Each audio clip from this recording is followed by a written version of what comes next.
outside world, how do you feel na yung co-housemates mo are being parang may yung mga natatanggap nilang hindi maganda? Do you feel the need to somehow defend them? Kasi nakilala mo na rin sila inside. Oh yes, definitely po. Actually, yun rin kasi yung mga people on the outside world na hindi siguro nila maintindihan. Iba talaga yung point of view sa loob ng bahay ni Kuya. And yung mga napapanood natin sa TV, yung mga episodes ng PBB, hindi kasi lahat yun. Yung edited na po kasi yun eh. In a way na, kumbaga, hindi pinapakita talaga yung lahat na yung nangyayari everyday. But we built a strong connection inside the house. Kasi nga, ako, personally, it was hard for me to adjust, but at the same time, I value my housemates kasi sa loob ng bahay, sila lang yung meron ako eh.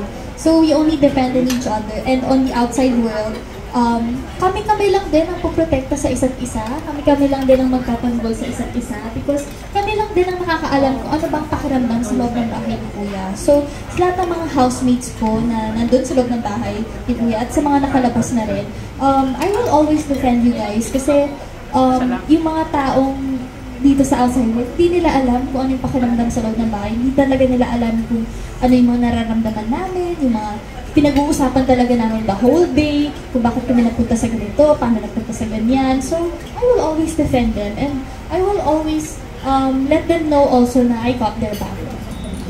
Who do you think is the most misunderstood sa outside? Most misunderstood? Ako sa totoo lang, hindi ko to sinasabi para lang mag-plastic or whatsoever, or para lang din magbait-baitan or isipin na grabe naman.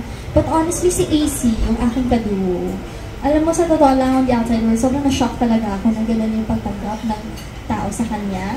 And may mga clips rin ako na mga binalikan na mga hindi ko daw nakita. Siyempre, AC is just 22 years old. Siyempre, may mga bagay talaga tayo. Yung mga bata tayo, di ba? Impulsive tayo sa mga nasasabi natin. So, minsan may mga nasasabi tayo mga bagay na yun nga na misunderstood ng mga ibang tao. Pero honestly, si AC, even on the outside world, ilang beses kasi kami nagkasama sa mga interviews and ngayon kasama ko siya sa Lolong. And I got to know her better. And I appreciate her as a person kasi nakita ko rin sa kanya na sa nangyari, naapektuhan din siya, but at the same time, she learned a lot from that lesson. So, yun, si AC talaga, yung feeling ko na misunderstood ng tao, and you kind of feel sad rin na just because na-cut short yung PBB journey niya, parang kumbaga yun na yung tumatak sa mga tao eh. Hindi niya na na-redeem yung sarili niya. So, si AC. And are there things ba na you wish you have done inside the PBB? Mga bad. Actually, no regrets eh. Lahat ng ginawa ko sa PBB, yun na po yun. Parang, yun na yun. No regrets. Kung ano man yung mga failures na naramdaman ko sa loob, it happened for a reason. Wala. Lahat ng ginawa ko po doon, siguro that's what's meant for me to happen.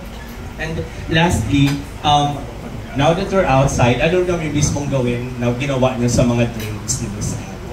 Ayun, yung fini-freeze namin sa loob ng ref. Actually, sa loob ng bahay ni Kuya, isa kasi ako sa mga housemate na yung lagi naghuhugas ng mga plato, ng mga baso.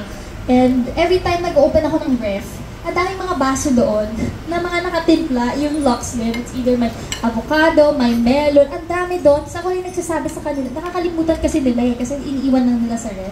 So ako yung nagsabi na, guys, inumin niyo yung Lux Slim niya nandito. Kung di nila iniinom, ako na yung kumakain. And parang frozen na talaga siya. So, parang ice candy na yes, ice candy na talaga siya. So minsan ako yung kumakain noon. So yun yung mga na-miss kong gawin with Lux Slim inside. And lahat ng housemates, ugali na nila yun. Laging may baso talaga na may color